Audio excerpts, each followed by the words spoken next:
Good morning. Good to be with you.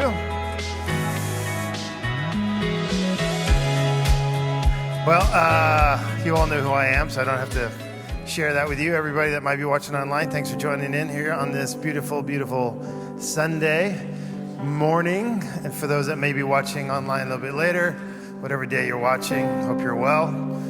Real quick, happy birthday, Vicky. So well done for another year around the sun, as we say. Anyway, as a chief reminding officer's statement, alongsiders, we're people that are practicing the way of love through the art of living alongside for the sake of neighbor, creation, and self. That's our hope, our common hope that we lean into, hopefully on the daily. But today we have Dennis and Carmen, the beautiful couple that is leading us in song. It is the season of vacation, and it is the season of specific holiday, obviously, this week. So these two are going to be leading us and guiding us in this moment of song to ground us and open us, and then we'll move through the morning. Take a moment to kind of pass the peace, welcome one another, reflection, engagement, Eucharist, and then prepare for the week. So invite you to join me as I just hold space in prayer as we take time this morning to be together. God, you're good to us. Today, may we be reminded of that goodness. God, you are kind to us. May we be reminded of that kindness. And God, you are love. May we be reminded of what it means to be deeply loved.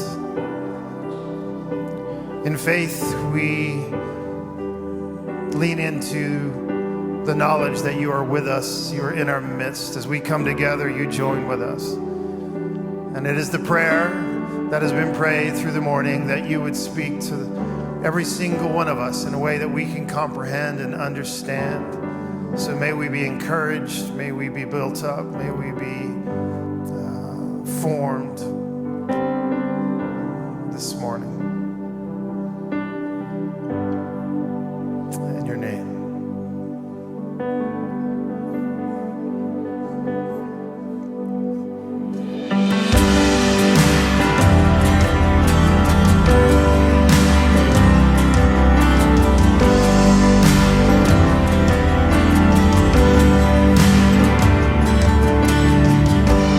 Lord, you know me, and you always will. Oh, you keep me, and you hold me close. Like new mercies in the morning still, you surround me, and all I know, and every hour of every day. And oh, I need you, Lord, and that will never change. And every moment, in every way.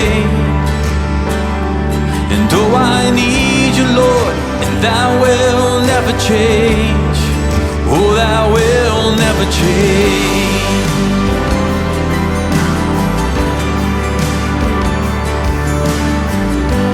You're my fortress, you're my hiding place, you're my shelter where I am safe. And you have freed me, you have called me by name, and my Redeemer, my saving grace. And every hour of every day, oh, I need you, Lord, and that will never change. And every moment, in every way, oh, I need you, Lord, and that will never change.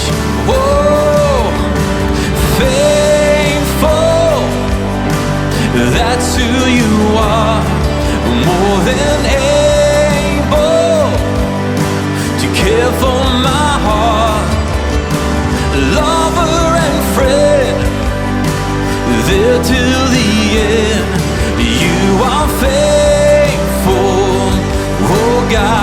sing faithful, faithful. That's who you are, more than able to care for my heart. Lover and friend, there till the end. You are faithful, oh God. And every hour of every day, oh, I need you, Lord, and thou will never change. And every moment, in every way, oh, I need you, Lord, and thou will never change. Oh, thou will never change. Oh, yes, 'cause you are faithful, Lord. Faithful, that's who you are, more than able to care for my heart. Lover and friend, there to the end. You are faithful, oh God. You are faithful, Lord.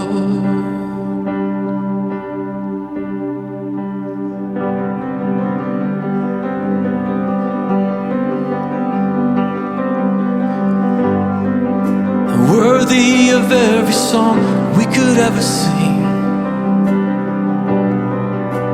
worthy of all the praise we could ever bring, worthy of every breath we could ever breathe. We live for you. Sing out, Jesus. Jesus, the name above every other name. And Jesus, the only one who could ever save. Worthy of every breath we could ever breathe. We live for you. We live for you. Oh. And holy, there is no one like you. There is none beside you. Open up my eyes in wonder and show me who you are, and fill me with your heart and lead me in your love to those around me. Oh, lead us, oh God.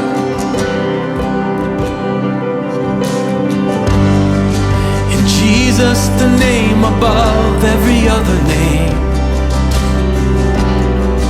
And Jesus, the only one who could ever save. And worthy of every breath we could ever breathe. We live for you. We live for you, Lord. And holy, there is no one like you. There is none beside you. Open up my eyes in wonder. Show me who you are and fill me with your heart and lead me in your love to those around me.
around me.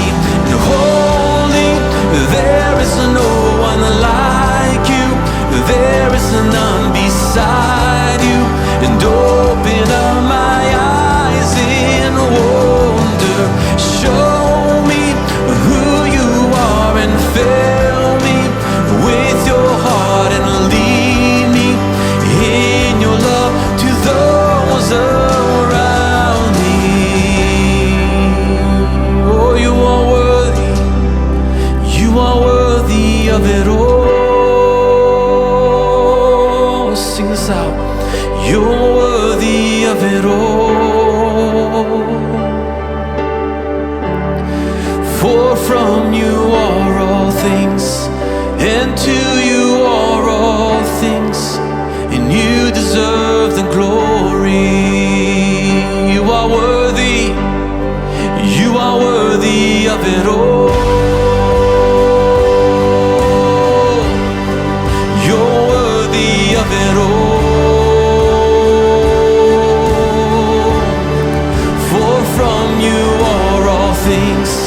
And to you are all things. You deserve the glory. You are worthy. Sing again. You're worthy of it all. You're worthy of it all. For from you are all things, and to you are all things. You deserve the glory. And I will lift my voice to worship you, my King. And I will find my strength in the shadow of your wings. I will lift my voice. I will lift my voice to worship you, my King. Oh, we worship you. And I will find my strength in the shadow of your wings. Your love, oh Lord, reaches to the heavens.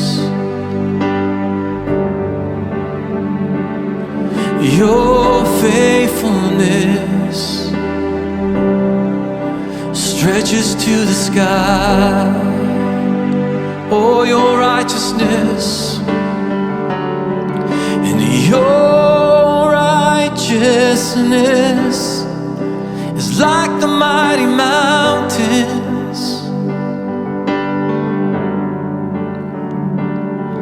Your justice flows like the ocean's tide.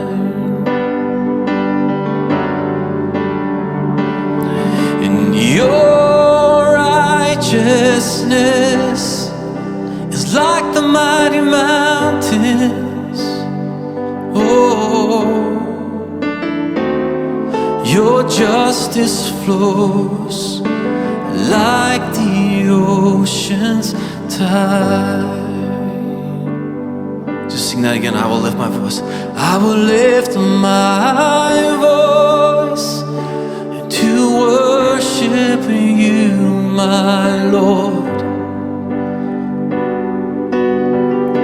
And I will find my strength in the shadow of your wings. Your love, Lord. Yes, your love, Lord.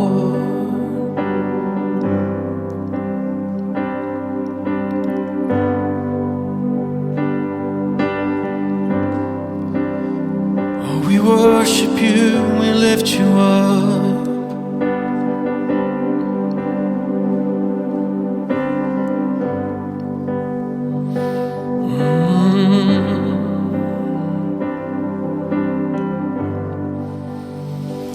as we continue in the flow of worship, we shift to welcome one another as we welcome Christ. So we invite you to take a moment and move around the room, creating an atmosphere of welcome. And as always, if this feels uncomfortable to you, then no worries. Let's pass the peace and welcome each other.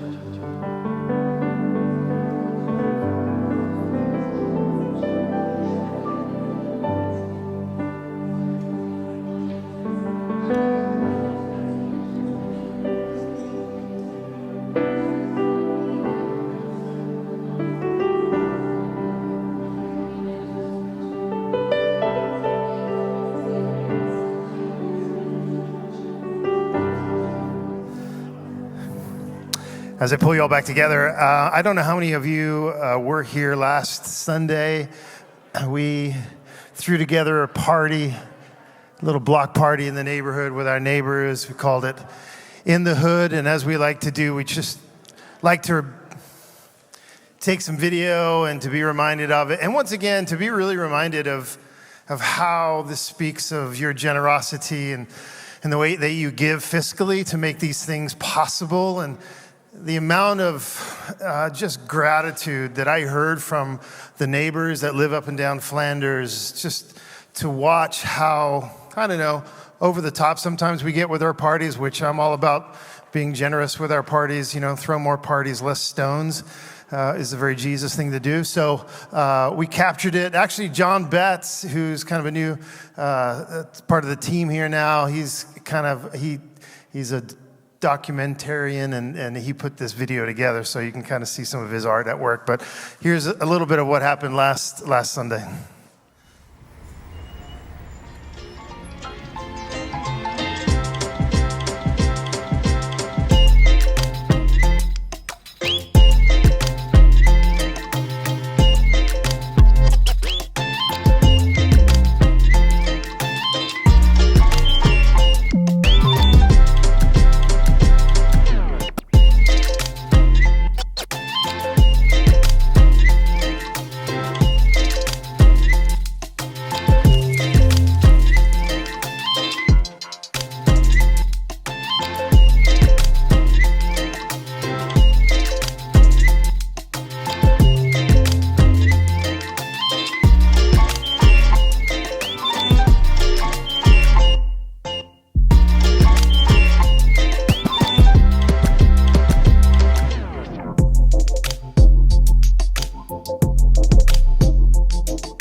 So once again, those things don't happen without you being generous. So as you continue to consider how you can support all of what happens in and through Alongsiders, that's definitely one way of making that happen. But super grateful for all of who's volunteered to make that last Sunday possible. It was definitely an effort to pull it all off, but it was pulled off well, I believe. Once again, the gratitude that came from the neighbors was amazing and just really beautiful thing to hear. So thank you for being you. Thank you for being Alongsiders and living alongside our neighbors well. So anyway, good time. We'll do it again. I'm sure in the future, everybody said, hey, let's do it again. Some of the neighbors said, hey, can you do that next week? I said, well, okay. maybe. But anyway, I'm going to offer just a simple, quick reflection. Today I want to reflect with you just real briefly about what Jesus must have meant by using the word meek here, and not only calling it blessed, but saying that those who exhibit meekness will inherit the earth. I share this reflection today because this week holds a day of celebration as well as examination, I think, for this country. And also because Michelle and I spent this entire last week in Wallowa County with the Storley family. Now, for those who are unfamiliar with the Storley family, they're an integral part of our community. And 2 years ago, they sensed a transition that was happening in their life, which eventually led them to Enterprise, Oregon, Eastern Oregon, where they are building a home on a 5-acre plot of land. They are farming, and they are pastoring Alongsiders Wallowa County, a faith community that shares the Alongsiders culture, and though they live in a different context. And so all week long, Michelle and I were there. It was a beautiful time to just kind of bear witness to what's happening there, to kind of walk the area, to walk the beauty of the area, to get to meet the people that are so intrigued and just kind of, the Storleys have this gravitational pull about their personality and their family, and there are just so many people that just see them as such a gift to the area. And all week long, for those that are interested, I'm going to be putting up video excerpts, providing an updated story of the Storleys and all that's happening in and through their life, as well as what's happening in and through Alongsiders Wallowa County. So if you don't follow Alongsiders on social media, Instagram or Facebook, or even on our email list, you might want to get there and you can kind of follow along and watch all of the things that are happening out there. But back to the story at hand. The Greek word translated here as meek is paras, and it means mild or gentle. Mild or gentle. Everybody over here say mild, and everybody over here say gentle. All right, mild and gentle. This word is only used 3 other times within the text or the Bible, and all of those 3 times are in the New Testament. And Matthew uses 2 of them, and first in the Beatitude that we're looking at in Matthew chapter 5. But I really quickly want to just toss up the rest of the other verses where this word is used specifically. It is in Matthew chapter 11, verse 29. Take my yoke upon you, Jesus said, and learn from me, for I am paras, or gentle, and humble in heart, and you will find rest for yourselves or for your whole being. Matthew 21, say to daughter Zion, see your king comes to you, gentle, paras, and riding on a donkey, on a colt, on a foal of a donkey. And then 1 Peter 3:4, rather, it should be that your inner self, the unfading beauty of a gentle and quiet spirit, which is of great worth in God's sight. Now, there are themes in all of these, from a king to a common person to Jesus himself. There is this admiration of mildness or gentleness or meekness. It is not the showy display of unrestrained power or wealth, but rather using any kind of strength one has mildly and gently and meekly. It's of my opinion, and I'll say that again, it's of my opinion that the meekness of Jesus can be in conflict with the rugged individualism of our day or our culture, where rugged individualism sometimes thrives on unrestrained power, where the individual doing whatever it takes to advance their own good or their own self, even if it means exerting unrestrained power over others. It seems the mildness and the gentleness of Jesus sometimes collides, or there is conflict that takes place when we consider these words of Jesus that we are to embody and to take on. Now, considering this unrestrained power or the idea of meekness, let's quickly consider the elephant, right? They are among some of the strongest animals on the earth, but they have the most gentle and mild dexterity, especially in their trunks. According to the National Geographic, an elephant's trunk contains about 40,000 muscles, and they have been shown to pick up incredibly fragile things like tortilla chips or flowers without breaking them or bruising them. So they are known as gentle giants for this very reason. And I think this is an excellent way of thinking about meekness.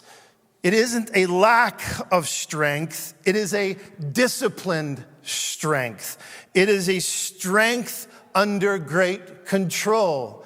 Meekness isn't weakness. It is strength under great control. And that is what Jesus is saying to us. Blessed are those that are strong, but your strength is under great control. It is not wild. It doesn't seek to harm or to hinder or diminish somebody else. Both the strength of your tongue or your words or the strength of your person and your personality. When it's meek, it doesn't mean weak. It means that you have and understand and have over time learned how to control and learn to offer a gentle word, a gentle thought, or be a gentle person. And once again, that doesn't somehow strip you of strength or gift.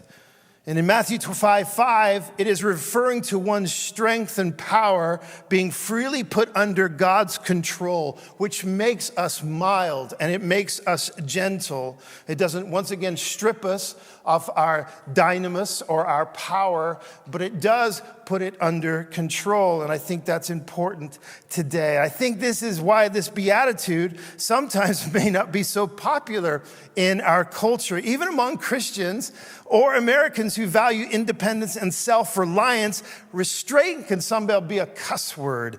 And it's like today, it says on our money, in God we trust. But that's only as long as God doesn't try to tell us what to do with our money, right? So we don't want to be told what to do. And yet God says, be gentle. And that's, I'm using exaggeration here, but you get the picture.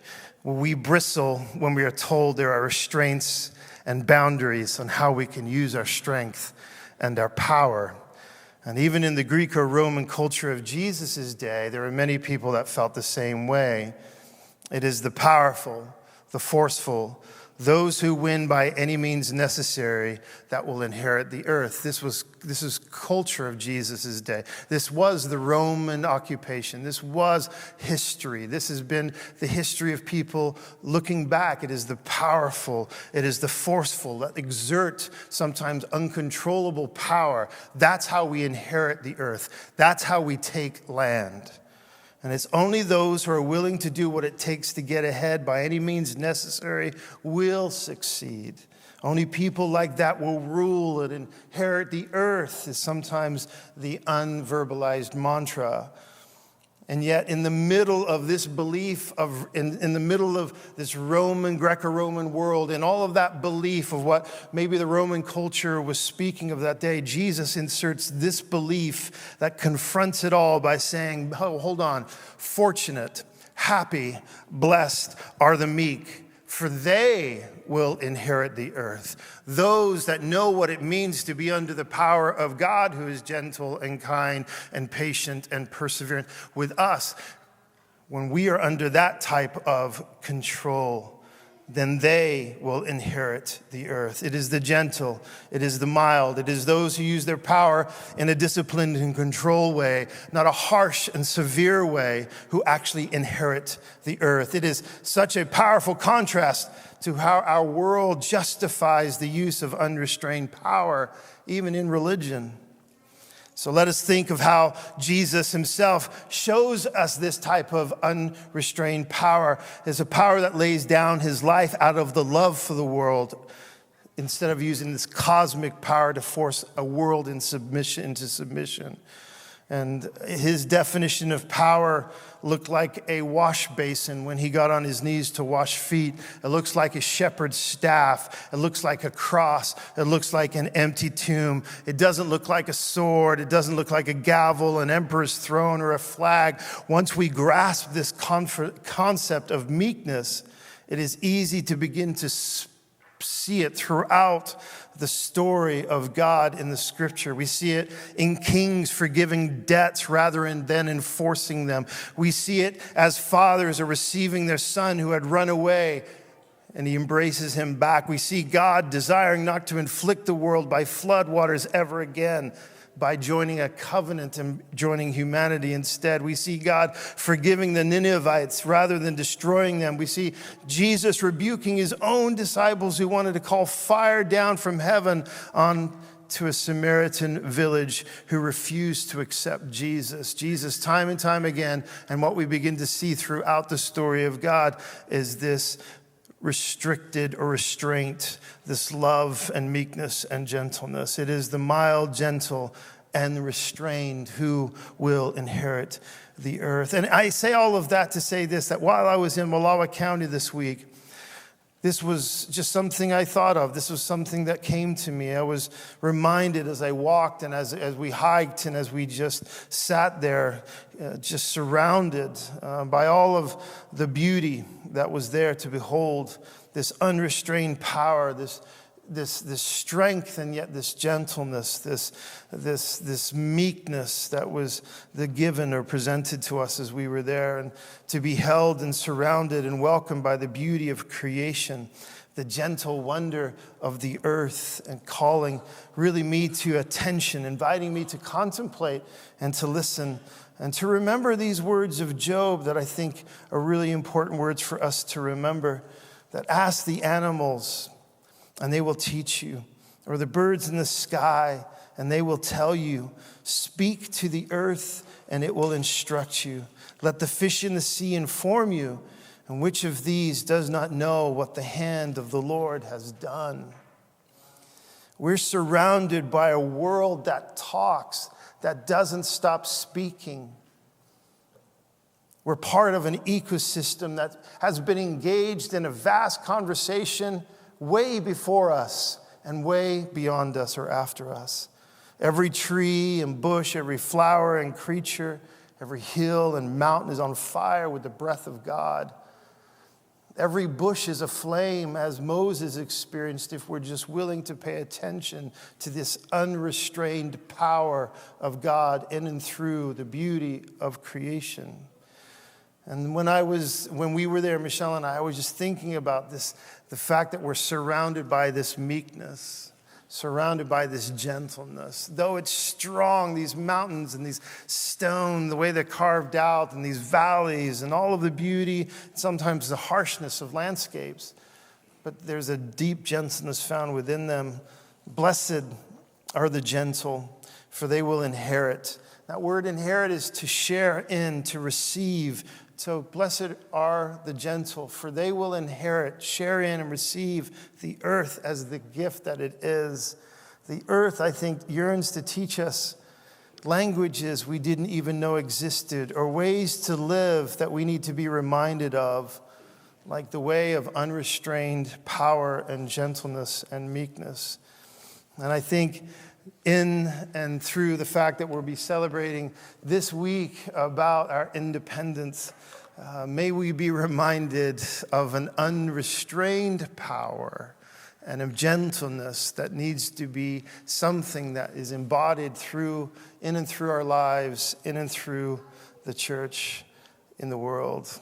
And so as we do, I'm just going to invite you to just take a moment here of engagement. I don't know if anybody has ever read anything from John Muir, but John Muir is from Scotland in the 1800s, and he ended up moving to America, to Wisconsin, where he wrote so much about Celtic spirituality and the earth and how it really connects us to God. And he says this, he says there are two great texts that we should be reading, not only the Word of God, but then the universe of God, and both of them are speaking simultaneously. And I just love that. And he said this, the earth is a divine incarnation. And sometimes I find that to be true, and especially this week. And so as we do, I'm going to invite you just to take some time around the table or by yourself and just kind of process maybe anything that you've heard, or maybe something you disagree with, or maybe something that aligns with who you are. But how do you approach this beatitude that blessed are those who are meek, for they will inherit the earth? How have you defined meekness, or do you define meekness a certain way? And do you see gentleness and mildness as weakness, or a source of true strength? And how do you see that in and through the world today, in through all that divides us and all that causes us to isolate from one another? How do you see this all playing out? And as you receive the Eucharist elements on your table and share, contemplate the gentle invitation of Jesus to come to him with the things that weigh you down so you can experience rest, just as he said, "Come to me, those who are weary and heavy laden, and I will give you rest." So take some time with one another or by yourself and to contemplate some of these thoughts today, or prompts, or maybe something else that's been stirs within you.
All right. What do y'all think?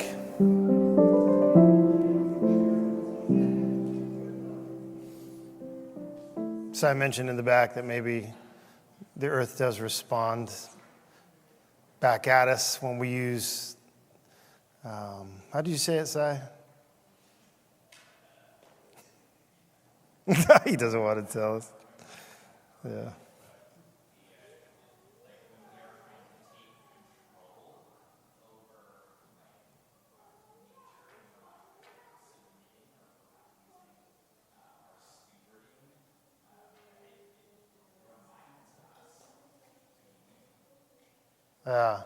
So when we're trying to take control of nature, not stewarding it, it does respond back. Interesting, yeah. Very interesting thought. Anyway, hey, continue to, as engagement, it's maybe something that you might want to consider as you're out, if you can get out and about and enjoy the summer, and if you get to places that are just full of beauty, or maybe it's in your own neighborhood, and you're just kind of sitting there just taking notice and aware of just the beauty of what's around you. Paul Tillage, he wrote this very simple line. He says, the first duty of love is to listen. The first duty of love is to listen. And so we put a couple of opportunities for us, not only to be together and enjoy one another's life, but also maybe to do what Paul says and to listen. And so if you're at all interested, I'm going to be hosting something called On the Mount. I don't know how many of you have ever been to Mount Angel Abbey. Just about 45 minutes away, but the Abbey is on a hill. It's on a mount. All Benedictine monasteries are actually on a hill, and they're purposed and designed that way, mainly because for the Benedictine spirituality, they really hold to the fact because they're in constant prayer. Their whole focus is prayer and work and service, and so the fact that they're on a hill or a mount, for them, it just gives that kind of that image of being closer to the heavens, and for their prayer and their intercession. I was talking to a brother up there years ago now, and he was talking about how when we feel like maybe nobody or not enough people are interceding in the city or the valley, we're here on the mount interceding on your behalf. And I just kind of love the imagery of that. So at the 15th of July on that Saturday from 10 to 2, I'm going to invite you to come and pack a lunch and grab your camping chair, and we're going to sit on the lawn of the Abbey and just to kind of be there and pay attention. And we're going to join the brothers for the noon prayer. And so if that's at all intriguing to you, we're going to be doing that on the 15th of this month, so a couple weekends from now. And then in August, on the water, from On the Mount to On the Water, Saturday, August 12th from 10 to 3 at Cottonwood Beach in Washougal. Just once again, we're going to be out there on the water. For those that love paddleboarding, kayaking, or floating, or just being close to the water and just being with each other, we're going to be hosting that one as well. And so those things are actually on the website. They're actually on the QR code. If you open up your phone and your camera on your phone and hover over the QR code that's on the white card there, the engagement card, it will pop up. And just invite you to sign up to any of these two things. Allows us to prepare for you and know how many people are coming. So on the mounts or on the water, two opportunities to be outside in creation and just enjoy all that creation has to offer us. And then just as a reminder, though currently it's mostly field campfire, August 28th, 23rd. It's an annual campfire that we do at Timothy Lake, but you can come up for the day if you so desire. So those are just a few things about being outside and enjoying creation and listening. As Paul says, the first duty of love is to listen to all that God does and continues to do through creation and the gift thereof. So yeah, there's a few opportunities for you and for us in the summer. So.